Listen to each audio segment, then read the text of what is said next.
of owning a cafe, and other heroic deeds by Beware the Tristero, Chapter 133, The Trial, Part 7. Fortunately, by the time his wards and friends were awake, he'd pulled himself together. Then they ate their fill of the complimentary breakfast, the fine food helping to distract him a little. It might be fun to expand the Noranako's breakfast menu since his profit margins were so healthy, mightn't it? And if he bought the kinds which focused on meat quality and the life of the animals as opposed to the ones more heavily processed, then so long as he controlled portion sizes, he'd maintain the health of his community because unlike what Toshinori tried to argue, you could have too much of a good thing, couldn't you? Sho, would you mind if I have a word with you in private? Blinking out of his thoughts, he found Ray walking beside him as they left the gold-gilt fine dining area, now bustling with tourists, business people, and helpful, smartly dressed servers ferrying around hot drinks and cutlery, his brows lifting a fraction. No, of course I wouldn't mind. He smiled, the pair of them now stopping in the lobby. Guys, we'll catch up with you later, alright? He called the four people who'd walked ahead of them, stopping, blinking and nodding as they continued on their way to sightsee and window shop, since it was only 7 and the malls wouldn't be open yet. Dobby, though, seemed a little reluctant until his lover huffed, rolled his eyes, grabbed the taller man's hand, and tugged him along. Text us when you're done, okay? The flame quirk user asked as he was led away. We will. Now go have fun picking out some treats to share with everyone later. He chuckled whilst offering a wave that was shared with the happily smiling woman beside him, her right arm looped with his left. Then once the group had left the lobby, jogging down the stairs, and were making their way into the sunshine and thrum of an awakening Tokyo, he turned to the woman who looked years younger. The darkness which had been shading her eyes so much lighter than he'd ever seen it. She was well on her way to healing, wasn't she? So, he grinned whilst inclining his head towards the solarium. What would you like to talk about? Walking the guardian of her oldest child towards the most secluded part of the circular stained glass parlor, the pair of them sat upon 2 fancy plush chairs around a small table in an alcove dressed by an artful canopy of verdant blooming clematis. Ray found the lush botanical area incredibly... Thank you, Sho. I was hoping to run an idea past you. Well, it's less of an idea and more of a plan, but I believe it will be beneficial for our community. A couple of members in particular. Appropriate. That sounds great. The magnanimous man who'd done so much for all of them admitted, his handsome features keen. I'll help you in any way I can. He furthered with a nod, his tone interested and pleased. It was beyond gratifying after so many years to have someone, let alone a man with such sway, actively listen to her and want her input. It was... You're always so quick to offer that, my friend, but this time, I think that I can help you. Mimi-chan, you and Hitoshi-kun, specifically. Oh. Wonderful in a way that she couldn't really put into words. Yes, she smiled. This past year and a half has been eye-opening for me in so many ways. She sighed, her tone a little wistful. And as I've been studying to build up my qualifications and keeping an eye on what Kubo-san and their team have been doing, I was so impressed to see your youngest ward observing so much so. She chuckled. He's been the most delightful company. All of the children have, but when he talks to me about his mother, I feel so deeply about her and that god-awful situation the law didn't seem to care about, she said, her brows furrowing. And that injustice really speaks to me. I could very well have been in her situation. She sighed. Then after a swallow, she looked to the raven-haired man, who'd leaned forward a little in his seat, his elbows resting upon the marble-topped table. That's why I wanted to run this by you first, because I know that you've been working tirelessly to get her out of prison as soon as possible, and that you're intending to make her a manager in the Noroneko. She continued, her gut twisting a little. She hoped she wasn't overstepping here. She didn't have the same guarantees that he did, after all. And she'd only looked at Simso Kimiko in photos and videos, but she could see so much of herself in the iris-haired woman who'd battled so hard for her son who missed and longed for her every day, just like her children had missed and longed for her.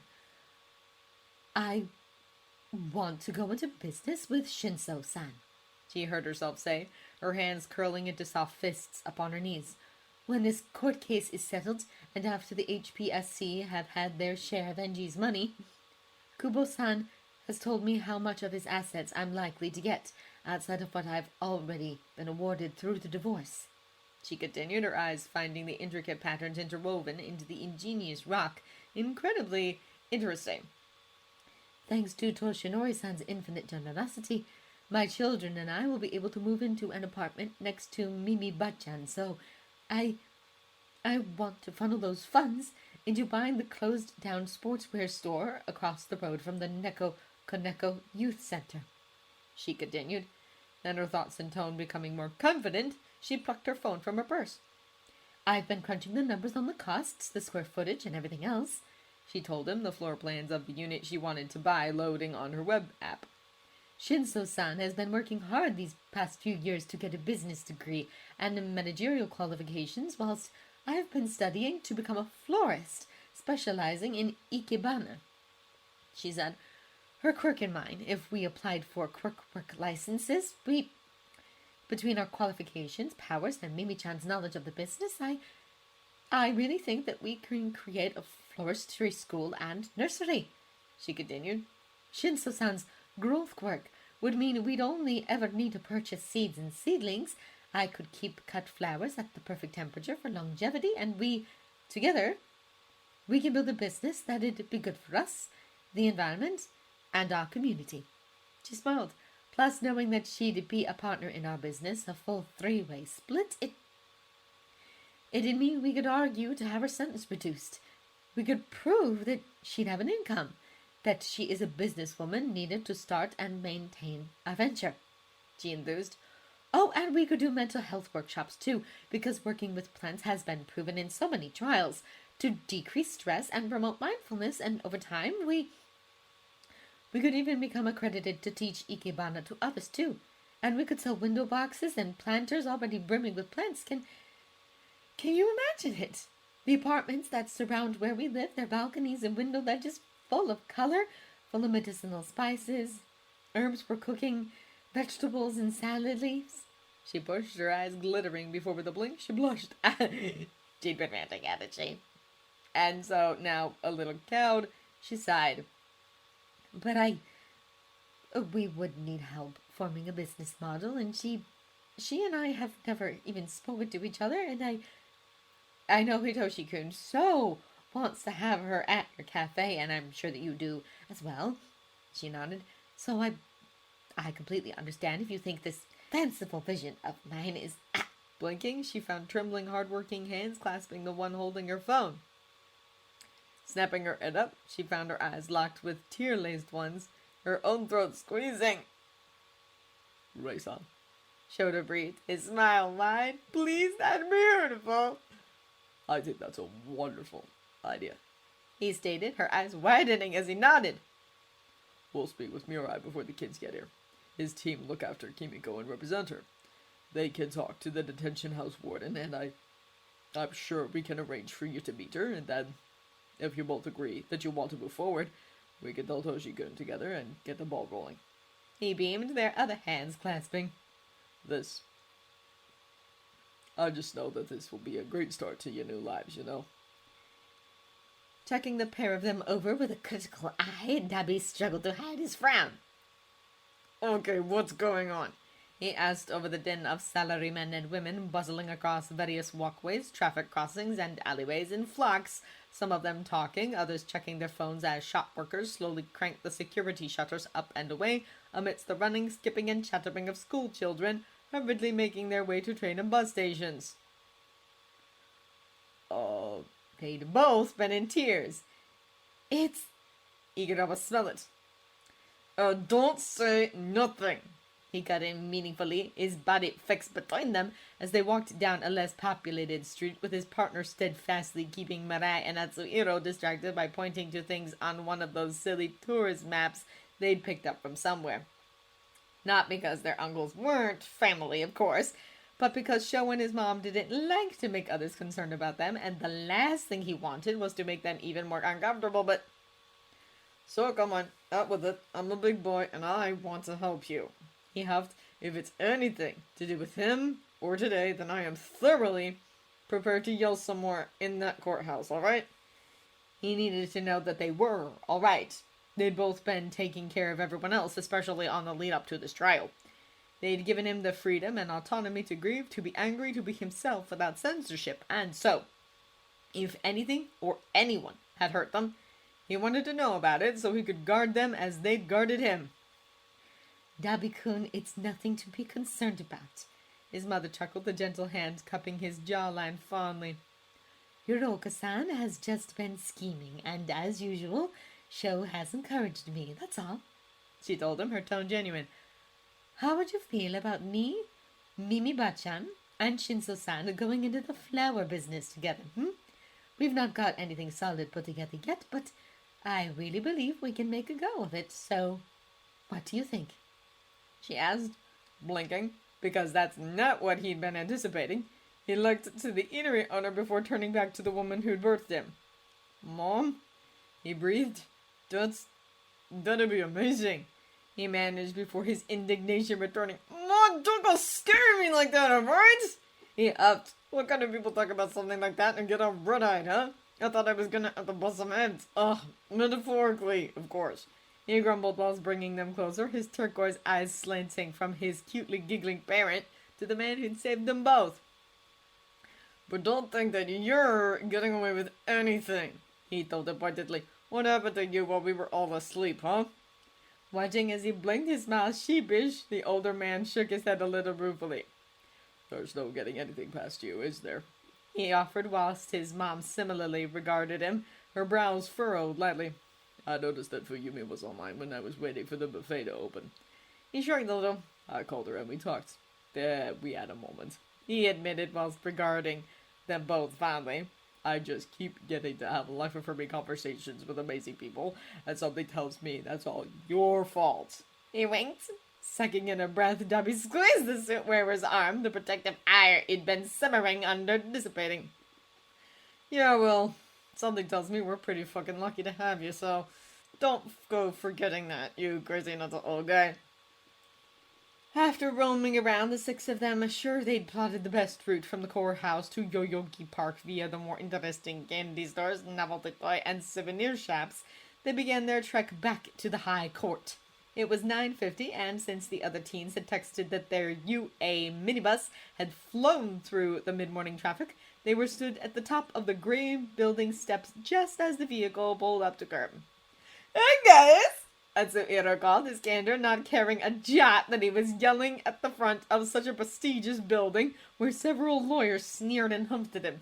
Who wants to come with me and run up some big money on Reggie-san's credit card, Oi! He'd only been away from them for a day, but God, had he missed them. I knew! A plethora of voices chorused, whilst the future seer sighed, shook his head, and walked down the steps to greet the majority of the children with his usual gentle fondness. Chuckling himself, he watched as a smaller group bid a quick, polite farewell to the driver, and scampered up the stairs towards him. Shoni! Is it true? Kikuni said only you can put your study! Agent gushed through a moderately loud stage whisper whilst hugging his right leg. I'm so glad, because I really like Shokun and Natsuku and Yumi-chan, and I think it's awful that they hurt them all so much, you know? I kind of wish you could get that special them all over again, too, he said, his tone a touch quieter to ensure that he didn't unnecessarily upset anyone. Such a good kid.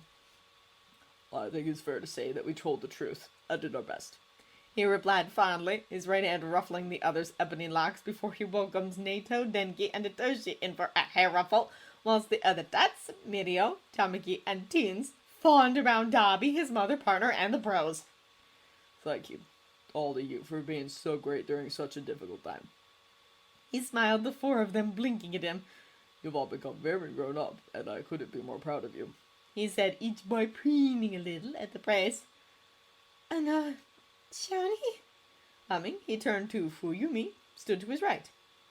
Wordlessly, he opened his arms and took her into an embrace that the kids, all of them shuffling out of the way momentarily to usher in, joined. How you doing, I know that I'm going to be okay, and I'm ready, for today, she breathed. Thank you. Not just for this morning, but with everything, We wouldn't all be here if it wasn't for you, she admitted before reluctantly pulling away. Her cheeks baked a little.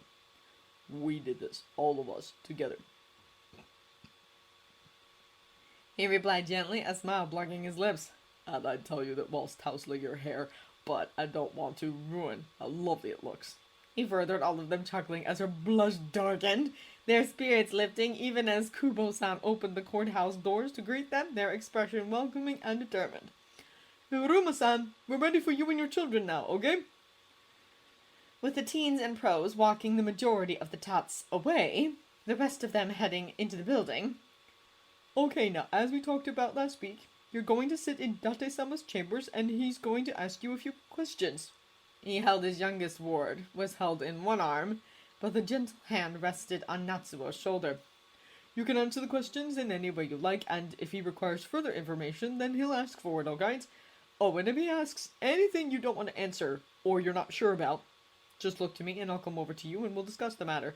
But if you still don't want to answer, that is your choice. No one is going to make you, and if at any time you feel uncomfortable, especially if you can't verbalize it, just stand up or raise your hand, okay? You won't be in any trouble. We're here for you, not the other way around. Natsuo, who was resolutely walking forward, his young face determined as he looked from the lawyer to him and then to his older brother, who was similarly soothing the 12-year-old's other shoulder, his resolve firming further. Ray, however, was a few steps ahead of them, and as they walked through the maze of corridors, he couldn't stop the swell of pride flooding his chest. He only hoped that they all truly knew and understood how fantastic they were. Now, unless anyone has any questions, Fuyumi will be called into chambers first. How in awe of them he was. Tomura had told him, with no hint of chagrin, that what he was forcing himself to do was an act of atonement that he understood, but didn't think was necessary. But instead of talking him out of it, he kissed him. He didn't know what he'd done to deserve that man, really. For the record, can you state your name, please? Todoroki Fuyumi, though I would like to have that changed to Homura when I can. Sorry, was that alright for me to say? But as he sat in this room alone, his teeth grit and heart twisting, he knew that he needed this. He needed to hear what they had to say. He wanted to feel their pain since he'd abandoned them and ran. That's absolutely fine, young lady. May I call you Fuyumi? Of course, Your Honor. Ah, thank you. However, just because he'd committed himself to this. Some of my earliest memories are of my mom scooping me up and running. I remember seeing Jijue pulling Tabini when he was still Toya along the second floor veranda that overlooked the courtyard where I was allowed to play.